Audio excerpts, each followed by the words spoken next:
ትዕዛዝ ንኣብ መላእ ትግራይ ዝርከባ ወረዳታትን ከተማታትን ተዋሂቦም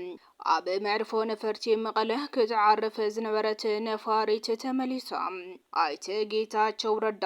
ንኣመራርሓ ውድብ ሕወሓት ወቒሱሎም። ኣክቲቪስት ብርሃነ ገብረ ገርግስ ብሰንሰለት ተኣሲሩ ኣብ ከተማ ሽረ እንዳስላሴ ኣብ ዝርከብ ሓደ ባንኪ ግልጋሎት ክረክብ እንከሎ ከም ዝረኣየ ተሓቢሩ። ሱዳን ኣብ ክልተ ደዋት ኢትዮጵያ ተወሳኺ ሓይልታት ናይ ኣየር ምክልኻል ተዋፈረ ከም ዘላ ተፈሊጡ ዝብሉን ካልኦት ሓደሽቲ ሓበሬታታት ሒዝናልኩም ቀሪብና ኣለና።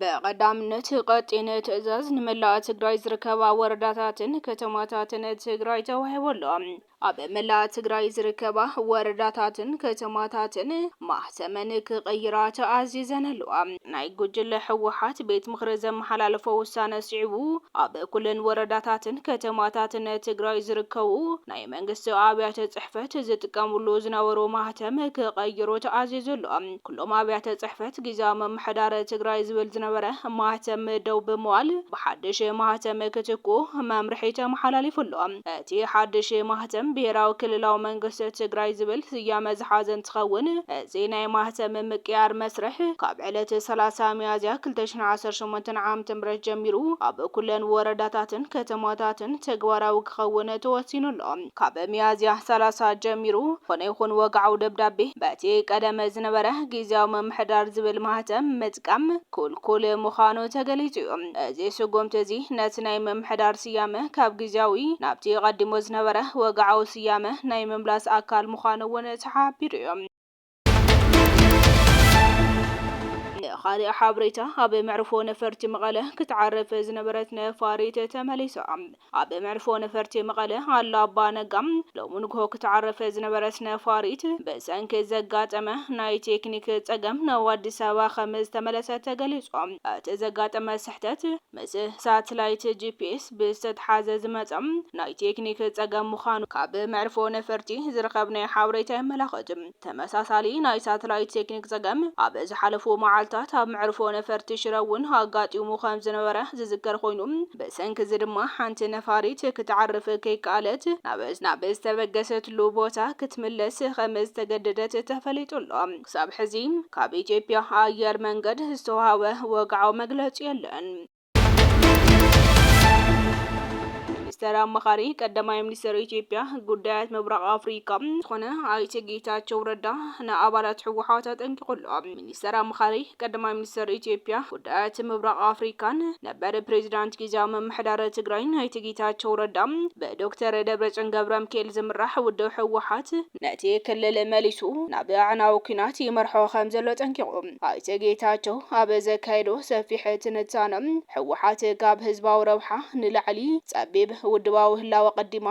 ፖለቲካ ብወታደራዊ ቅዲ ብምስራሕ ንትግራይ ናብ ሓደገኛ ዓዘቕቲ ትደፍኣ ከም ዘላ ኣቃሊሑ። ብመሰረት ትንታነ ኣይተ ጌታቸው ረዳ ማእኸላይ ኮሚቴ ሕወሓት ስምምዕነት ፕሪቶርያ ብ11 ሚያዝያ 2018 ዓ.ም ኣፍሪስዎ ክብል እውን ገሊጹ ኣሎ። ኣይፈጸምኩን ካብ ምባል ዝመፀ ዘይኮነስ ጊዜያዊ መምሕዳር ፕሬዚዳንት ሌተናል ጀነራል ታደሰ ወረደ ናይ ሓደ ዓመት ምንውሕ ዕድመ ስልጣን ካብ ምቅዋም ዝመፀ እዩ ዝበለ ኣይተ ጌታቸው ረዳ ማእኸላይ ኮሚቴ ሕጋውነት ጊዜያዊ መምሕዳር ነፂጉ ቅድሚ ኩናት ዝነበረ ቤት ምክሪ ዳግም በመምላስ ዶክተር ደብረጽዮን ገብረሚካኤል ፕሬዚዳንት ገይሩ ብምሻምን እዚ ድማ ነቲ ክልል ብቐጥታ ፌደራል መንግስቲ ኣብ ጎንፂ ዘእቱን ስምምዕነት ፕሪቶርያ ዝጥሕስ ሓደገኛ ኣካይዳ ምዃኑ እውን ገሊጹ። ስምምዕነት ፕሪቶርያ ሕወሓት ኣብ ኣፍደገ ወታደራዊ ስዕረት ኣብ ዝነበረሉ እዋን ከም ዝተፈረመ ዝገለጸ ኣይተ ጌታቸው ረዳ እቲ ስምምዕ ብዘይወዓል ሕደር ክፍረም ዝፅዕር ዝነበረ ዶክተር ደብረጽዮን ሎሚ እቲ ስምምዕ ከም ክሕደት ተቆፂሩ ምህላው ዝገርም ምዃኑ ገሊጹ። አክቲቪስት ብርሃነ ገብረ ገርግስ ኣብ ከተማ ሽረ እንዳስላሴ ኣብ ዝርከብ ሓደ ባንኪ ግልጋሎት ክረክብ ከም ዝረኣየ ተፈሊጦም ወልጋ እሱር ብርጋዴር ጀነራል ምግቢ ሃይለ አክቲቪስት ብርሃነ ገብረ ገርግስ ወይ ድማ ለፍዓቴ ተስፋ ኣብ ከተማ ሽረ ቤት ህንፀት ባለ 4 ተኣሲሩ ከም ዝርከብን ሳብ ሕዚ ናብ ቤት ፍርዲ ከም ዘይቀረበ ተፈሊጡሎ አክቲቪስት ብርሃነ ገብረ ገርግስ ብ29 ሚያዝያ 2018 ዓ.ም በመርመርቲ አካላት ምርመራ ዝተገበረሉ እንትኸውን ጉዳይ ዝርኦ ዘሎ ወታደራዊ ቤት ፍርዲ ንሰለስተ ጉንበት 2018 ዓ.ም ቆፅሮ ሂቡሎ ሎሚ ኣብ ዝወፀ ምስሊ ከም ዝረአ አክቲቪስት ብርሃነ ገብረ ገርግስ ብሰንሰለት ተኣሲሩ ኣብ ከተማ ሽረ እንዳስላሴ ኣብ ዝርከብ ሓደ ባንኪ ግልጋሎት ክረክብ እንከሎ ከም ዝረኣየ ተፈሊጡ ኣመን ከም ዘላ ትግራይ ምንም ዝፈልጦ ተኣምር የብለና ማለት ኣነ ናተይ ድሕነት ኣብ ሓደጋ እዩ ነይሩ ሰለስተ ወርሒን ሓደ መዓልቲ ክእሰር ከለኹ ቆላሒሉ ዝረአየኒ መንግስቲ የለን ኣነ ማለት ከመይ ተኣሲሩ ንምንታይ ገለገለ ኢሉ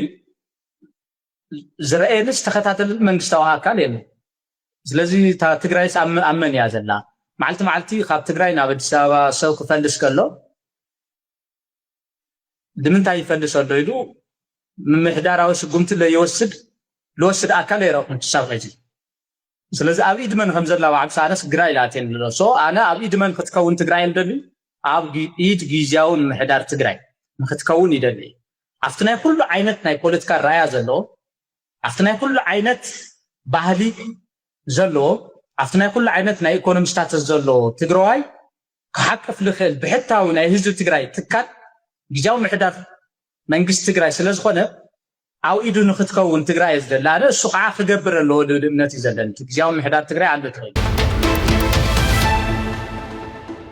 ኣብ መወዳእታ ሱዳን ኣብ ደቡብ ኢትዮጵያ ተወሳኺ ሓይሊ ተዋፈረ ከም ዘላ ተፈሊጦም ኣብ ደቡብ ኢትዮጵያን ሱዳንን ዝረአ ዘሎ ብርቱዕ ወታደራዊ ወጥሪ ስዒቡ ሰራዊት ሱዳን ኣብ ክልል ብሉ ናይል ኣካታዓዘዋ ኣልፋሽጋን ዝያዳ ሰራዊትን ዘመናዊ ስርዓታትን ምክልኻል ኣየር ተዋፈረ ከም ዘላ ተገሊጾም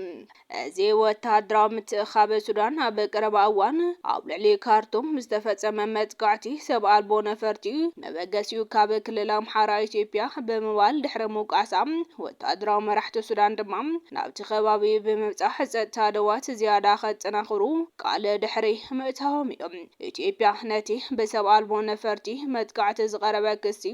መሰረት ኣልቦ ብምባል ብምንጻግ ተዋጋእቲ ወገናት ምስቲ ኣብ ሱዳን ዝካየድ ዘሎ ኩናት ሕድሕድ ዝተኣሳሰር ነድሪ ዘስምዕ ቃላት ክቁጠቦ ተሓሳሲባ እያ እዚ ሓድሽ ወታደራዊ ስጉምቲ ኣብ ደቡብ ኣልፋሽጋ ኣቅማይ ወጥሪ ተፈጢሩሎ እዚ ካብ 2020 ጀሚሩ ወጥሪ ዝጸንሐ ኮይኑ ሱዳን ኢትዮጵያ ንሓይሊ ቁልጡፍ ደገፍ RSF እናደገፈት ያይላ ክትኸስስ እንከላም ኢትዮጵያ ድማ ሱዳን ነቲ ዝጸንሐ ኩነታት ጥሒሳ መሬት ኢትዮጵያ ወሪራ ትብል ክልቲአን ሃገራት ነቲ ጉዳይ ብሰላማዊ መንገዲ ክፈትሖ ከም ዝደልያ እኳ እንተገለጻ ዝቀረበ እዋን ዝተራእየ ወታደራዊ ምትእኻብ ግን ኣብቲ ዞባ ዘሎ ወጥሪ ኣጋዲድዎ ኣሎ خبركم تخاتلتي كواليتي ميديا لو مستدالو حدش تحابريتاتات نزوم استخاتلكم يمسلو نيروم نسناي مكتالكم دما ازينا انا مسكن